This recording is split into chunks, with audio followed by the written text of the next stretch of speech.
Hi friends, அனைவருக்கும் வணக்கம். நம்ம கதை கேட்கலாமா சேனலை லைக் பண்ணுங்கள், ஷேர் பண்ணுங்கள், சப்ஸ்கிரைப் பண்ணி வச்சுக்கோங்க. அப்போ தான் நம்ம டெய்லி போடுற வீடியோஸ் உங்களுக்கு நோட்டிஃபிகேஷனாக வந்துட்டே இருக்கும். வாங்க நம்ம இப்போ கதைக்குள்ளே போகலாம். சொல்லிவிடு வெள்ளி நிலவே பகுதி 2. கார்த்திக் மற்றும் சதீஷ் திரும்பி வந்து ரூம் கதவை திறக்க முயற்சிக்க அது தானாக திறந்து கொண்டது. இருவருக்கும் கலக்கம். மெதுவாக திறந்து கொண்டு உள்ளே வந்தனர். எல்லாம் அப்படியே இருந்தது. ஆனாலும் ஒருவித கலக்கத்துடன் தேட பாத்ரூமில் இருந்து சத்தம் வந்தது.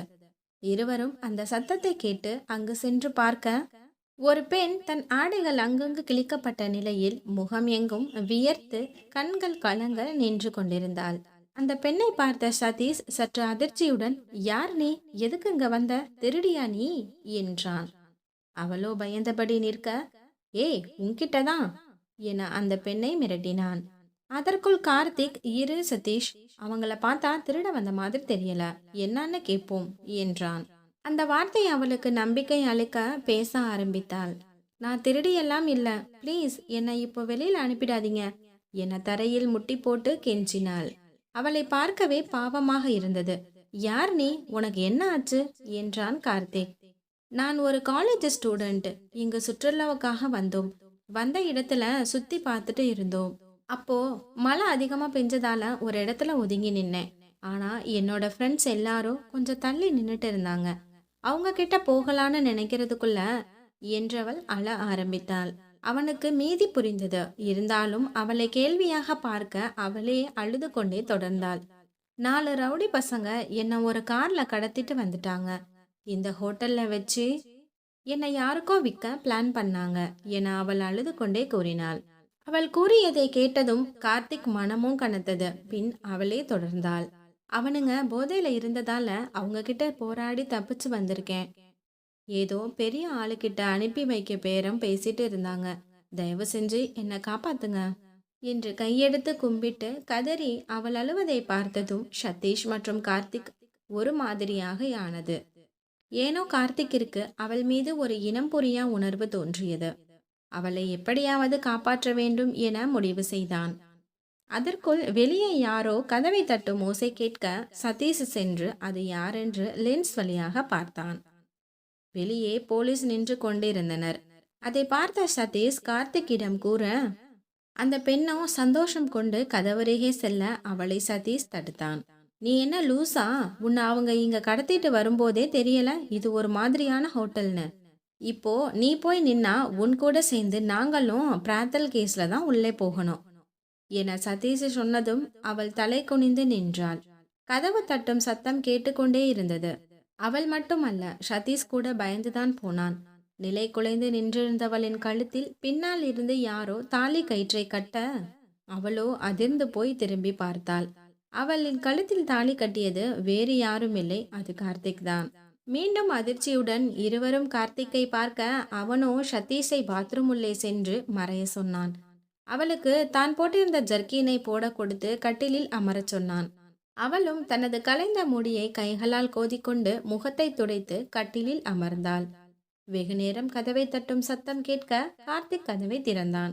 உள்ளே போலீஸ் வந்து விசாரிக்க இவள் தன் மனைவி என்றும் தாங்கள் தேனிலவு பயணம் வந்துள்ளதாகவும் கூறினான். அவர்கள் உடனே நம்பவில்லை.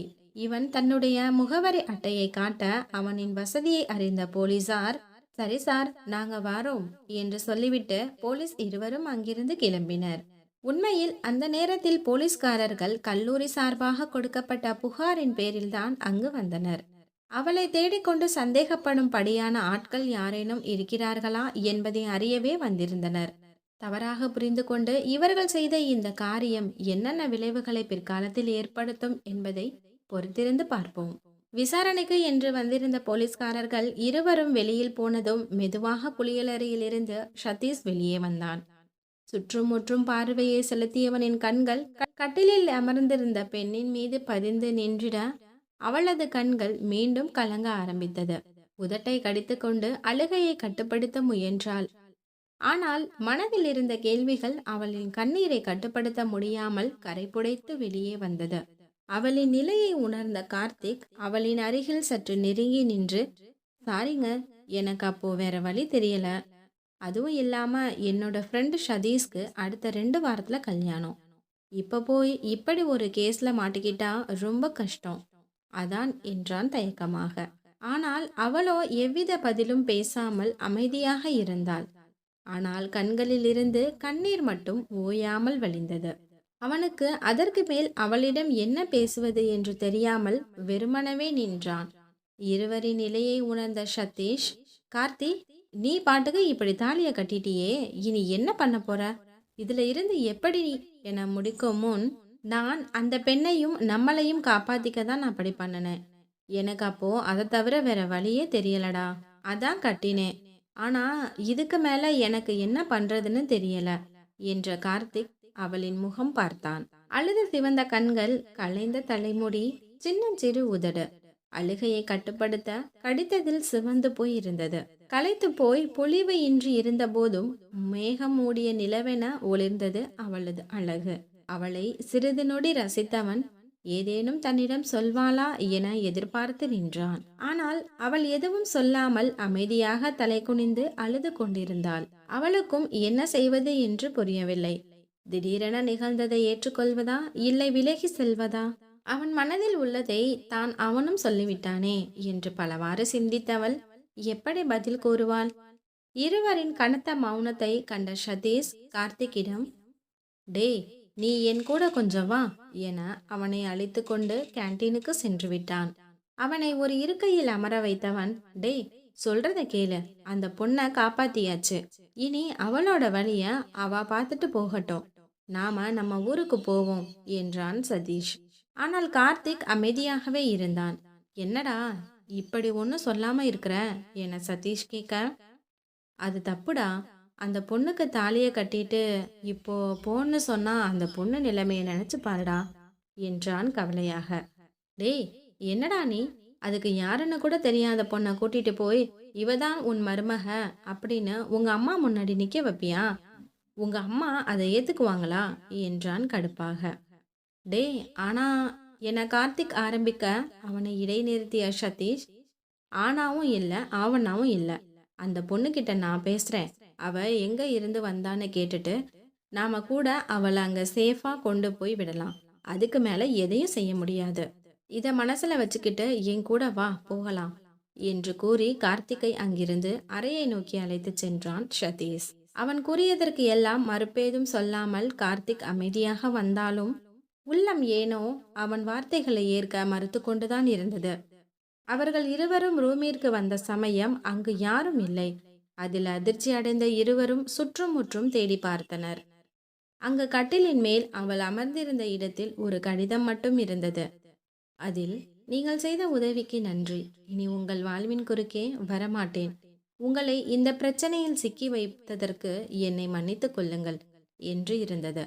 அதை படித்த சதீஷ் சந்தோஷ பெருமீச்சை விட்டுவிட்டு, அப்பாடி, வந்த பிரச்சனை வந்த வழியே பார்த்து அதுவா போயிடுச்சு, இப்போதான் கொஞ்சம் நிம்மதியா இருக்கு என்று கூறிக்கொண்டே அந்த கட்டிலில் அமர்ந்தான். ஆனால் அடுத்த நொடியே, டே, அது ஜமுனாவுக்கு எங்க பாட்டி ஆசையா வாங்கி தந்த தாலிடா, இப்போ பாட்டிக்கு என்ன பதில் சொல்ல என்றான் அதிர்ச்சியாக.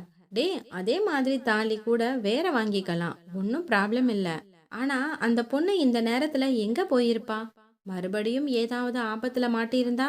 அடே, என்னடா நீ இன்னும் அவளை பத்தி பேசிட்டு இருக்க? அவ இங்க இருந்து போயிட்டா, அதோட விடு. தேடி வந்த தொல்லை தானா போயிடுச்சுன்னு சந்தோஷப்படுறதை விட்டுட்டு என்னடா இப்படியெல்லாம் யோசனை உனக்கு? தெரியலடா, மனசு ரொம்ப பாரமா இருக்கு, ரொம்ப கவலையா இருக்கு சதீஷ்.